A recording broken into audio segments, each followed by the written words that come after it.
మీ TV news కి స్వాగతం. చినశంకరం మండల కేంద్రంలోని బీజేపీ పార్టీ కార్యాలయంలో ఏర్పాటు చేసిన మీడియా సమావేశంలో చినశంకరంపేట బీజేపీ మండల శాఖ అధ్యక్షులు రాజు మాట్లాడుతూ రైతు రుణమాఫీ పూర్తి స్థాయిలో అమలు చేయాలని, ప్రతి ఒక్క రైతును ఆదుకోవాలని, ఎన్నికల సమయంలో కాంగ్రెస్ పార్టీ ఇచ్చిన హామీలన్నింటినీ కూడా నెరవేర్చాలని ఆయన డిమాండ్ చేశారు. రైతులకు రుణమాఫీ పూర్తి స్థాయిలో అమలు జరగకపోతే బీజేపీ ఆధ్వర్యంలో రైతుల పక్షాన పెద్ద ఎత్తున ఆందోళన కార్యక్రమాలు చేపడతామని ఆయన హెచ్చరించారు. ఈ కార్యక్రమంలో బీజేపీ మండల శాఖ అధ్యక్షులు పోగుల రాజుతో పాటు మండల ప్రధాన కార్యదర్శి దశరథ్, జిల్లా ఓబీసీ మోర్చా ఉపాధ్యక్షుడు మూర్తి శంకర్, మండల ఉపాధ్యక్షుడు మేడి శ్రీను, కిసాన్ మోర్చా అధ్యక్షులు రమేష్, పట్టణ అధ్యక్షుడు రాజు, నారాయణ, నరసింహులు పాల్గొన్నారు.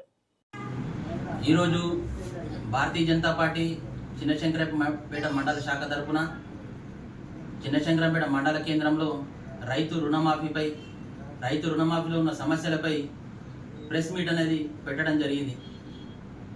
ఆ రోజు కాంగ్రెస్ పార్టీ అధికారంలోకి రాకముందు అనేక హామీలు ఇచ్చి రుణమాఫీ విషయంలో డిసెంబర్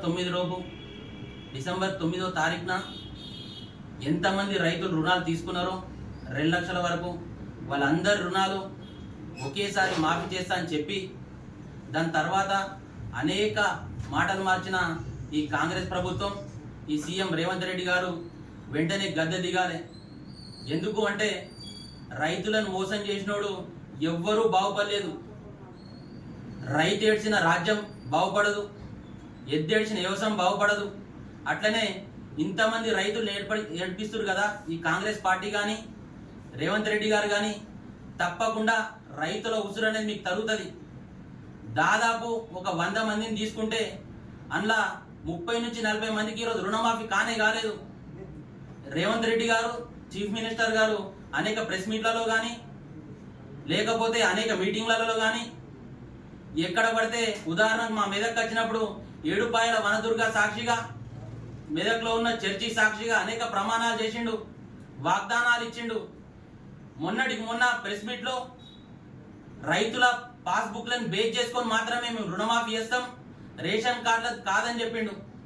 కానీ ఎప్పుడైతే గ్రౌండ్ లెవెల్కి వచ్చిందో ఈడ రేషన్ కార్డులకు లింకు పెట్టి ఒక రేషన్ కార్డు మీద ఒకరికే మాఫీ చేస్తాం, ఇంకోళ్ళకి మాఫీ చేయమంటున్నారు. గత ప్రభుత్వం 10 ఏళ్ళు ఒక రేషన్ కార్డు ఇచ్చిన దిక్కు లేదు, వీళ్ళు వచ్చి 8 ఏళ్ళని వీళ్ళు ఇచ్చిన ఒక రేషన్ కార్డు దిక్కు లేదు. 10 ఏళ్ళలో ఎంతమందికి పెళ్లిళ్ళు అయినాయి, ఎన్ని సపరేట్ సంసారాలు అయినాయి, ఇలాంటివన్నీ ప్రజల మీద ఎంత ఎఫెక్ట్ చూపిస్తాయి. ఒకటి మీరు గుర్తుపెట్టుకోవాలి, ఎన్నో కుటుంబాలు సపరేట్ అయినప్పుడు వాళ్ళకి వాళ్ళు భూములు పంచుకున్నప్పుడు రేషన్ కార్డు ప్రభుత్వం ఇవ్వకుండా ఈరోజు రేషన్ కార్డుకు లింకు పెట్టడం ఎంతవరకు సమంజసం? అట్లనే చెప్తా ఉన్నా, సీఎం గారు ఒక స్టేట్మెంట్ ఇస్తారు, వ్యవసాయ శాఖ మంత్రి తుమ్మల నాగేశ్వరరావు గారు ఒక స్టేట్మెంట్ ఇస్తారు, సిఎస్ గారు శాంతి కుమార్ మేడం గారు ఒక స్టేట్మెంట్ ఇస్తారు, దాని తర్వాత కలెక్టర్ ఒక స్టేట్మెంట్ ఇస్తారు, అగ్రికల్చర్ ఆఫీసర్ ఒక స్టేట్మెంట్ ఇస్తారు, బ్యాంక్ అధికారులు ఒక స్టేట్మెంట్ ఇస్తాడు.